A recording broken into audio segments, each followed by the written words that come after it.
आज और कल यानी रक्षाबंधन का त्यौहार है। बहनें अपने भाइयों के साथ माथे पर टीका लगाकर उनके लंबे और सफल जीवन की कामना करती हैं। लेकिन एक बहन ऐसी भी है जो अपने मुख्यमंत्री भाई को पिछले 30 साल से राखी नहीं बांध पाई है।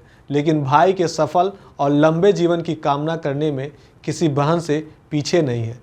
शायद इसलिए भी उनके भाई योगी आदित्यनाथ लगातार दूसरी बार यूपी के मुख्यमंत्री बने। यहाँ हम आपको सीएम योगी की उसी लाडली बहन की कहानी सुनाने जा रहे हैं जिसका नाम सुनकर योगी भावुक हो जाते हैं, मुंह में शब्द नहीं ठहरते। देखिए हमारी ये खास रिपोर्ट। एक टीवी इंटरव्यू में यानी योगी से पूछा गया कि आपको पता भी है आपकी सबसे छोटी बहन किन हालातों में रहती है। योगी खामोश रहे, तभी इंटरव्यूअर ने बहन की तस्वीरें दिखानी शुरू कर दी। तस्वीरों में योगी की बहन भैंस को चारा खिलाते हुए नजर आ रही है। एक टीन के छप्पर वाली छोटी सी दुकान में चाय बनाती हुई दिख रही है। इन तस्वीरों को देखने के बाद योगी के मुंह में जैसे शब्दों का अकाल सा पड़ गया था। उनकी आंखों में केवल आंसू थे। वो बहन हर रक्षाबंधन अपने भाई को डाक से राखी भेजती है। इस बार भी भेजी है, लेकिन कभी कोई जवाब नहीं आता है। 5 जून 1972 को उत्तराखंड के पौड़ी गढ़वाल जिले के पंचूर गांव में अजय बिष्ट यानी आज के योगी आदित्यनाथ का जन्म हुआ था। योगी 6 साल के ही हुए थे तभी उनकी सबसे छोटी बहन शशि हुई। योगी और उनकी बहन हंसते खेलते पढ़ते लिखते दोनों बड़े होते गए। योगी की बहन शशि बमुश्किल 14 साल की ही रही होंगी। उनकी शादी पंचूर गांव से 40 किलोमीटर दूर कोठार गांव में कर दी गई। इधर योगी राम मंदिर आंदोलन से जुड़ गए, महंत अवैधनाथ के संपर्क में आ गए, उनसे प्रभावित होकर गुरु दीक्षा ले ली, उनके शिष्य बन गए। अब योगी अवैधनाथ की सेवा में रहना चाहते थे। अवैधनाथ ने कहा घर वालों से बात करके आए।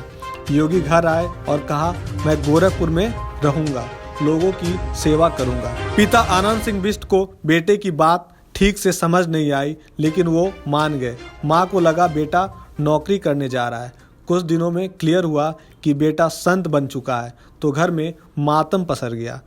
गरीब घर में ब्याही शशि ससुराल को ही अपनी दुनिया बना चुकी थी। एक दिन अचानक उनको खबर मिली कि उनका बड़ा भाई साधु बन गया है। खबर सुनते ही शशि का दिल बैठ गया। शशि की हालत ये हो गई कि उनके गांव भिक्षा मांगने आने वाले साधुओं में अपने भाई अजय को ढूंढने लगी। ये सिलसिला कई सालों तक चलता रहा, जब तक शशि को ये पता नहीं चल गया कि उनका भाई गोरक्षनाथ पीठ का महंत बन गया है।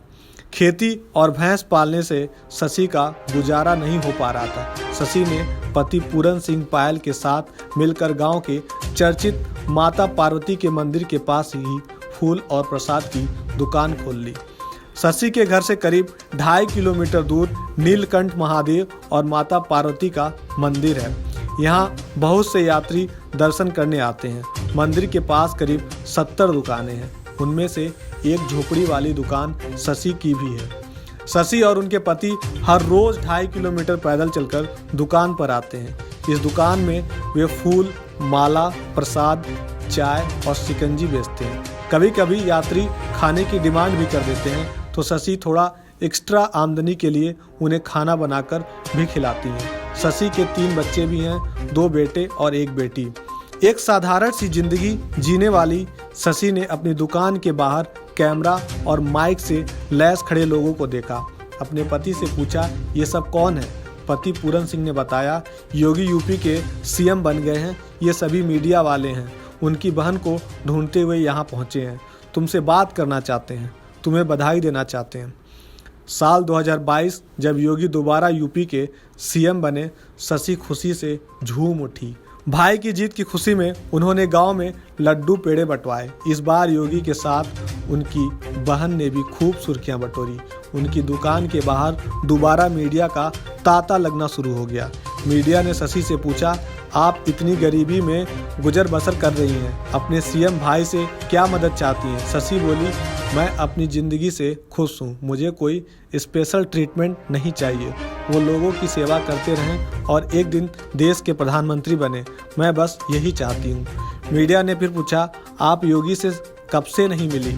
शशि बोली पिछले 30 साल से उन्हें राखी नहीं बांध पाई हूँ। हर रक्षाबंधन को डाक से राखी भेजती हूँ लेकिन जवाब नहीं आता।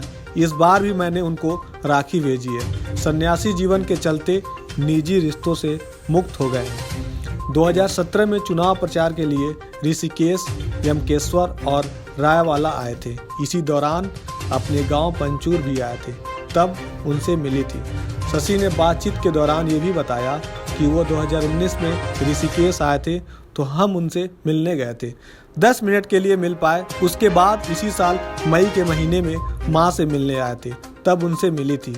वो ज़्यादा बात नहीं करते हैं, बस मुस्कुरा कर पूछते हैं कैसी हो। बच्चों के साथ समय बिताते हैं। उनका यही कहना होता है कि मेहनत करो, कमाओ और खाओ। हमारा भी यही मानना है। योगी के मुख्यमंत्री बनने के बाद से कई लोग कहते हैं कि आपको शर्म नहीं आती, आप मुख्यमंत्री की बहन होकर चाय की दुकान चलाती हैं, इन हालातों में रहती हैं। मैं उनको एक ही बात कहती हूँ, मैं गरीब हूँ, ये मेरा नसीब है। शर्म तब आनी चाहिए जब आप कोई गंदा काम कर रहे हो, किसी के हक का छीन कर खा रहे हो। मैं तो मेहनत करके अपनी गुजर बसर कर रही हूँ। शशि बताती हैं, मेरी उनको दोबारा यूपी का मुख्यमंत्री बनते देखने की मनोकामना पूरी हुई। अब मैं उनको देश का प्रधानमंत्री बनते देखना चाहती हूँ। जब तक मोदी जी पीएम हैं वहीं रहें, फिर अपनी जिम्मेदारी महाराज जी को दे दें। बातों बातों में उन्होंने मीडिया से कहा, मैं यूपी से आने वाले लोगों से यूपी का हालचाल पूछती रहती हूँ। लोगों को यह नहीं बताती हूँ कि मैं महाराज जी की बहन हूँ। मैं उनसे दोबारा मिलना चाहती हूँ। आपको बता दें, शशि के अलावा योगी की 2 और बहनें हैं जो समृद्ध घरों में ब्याही हैं। शशि का योगी से विशेष लगाव रहा है क्योंकि शशि घर की सबसे छोटी बेटी रही हैं। ये हमारा खास पेशकश था रक्षाबंधन पर। उम्मीद है आपको अच्छा लगा होगा योगी और उनके बहन की कहानी। देखते रहिए नज़र टुडे।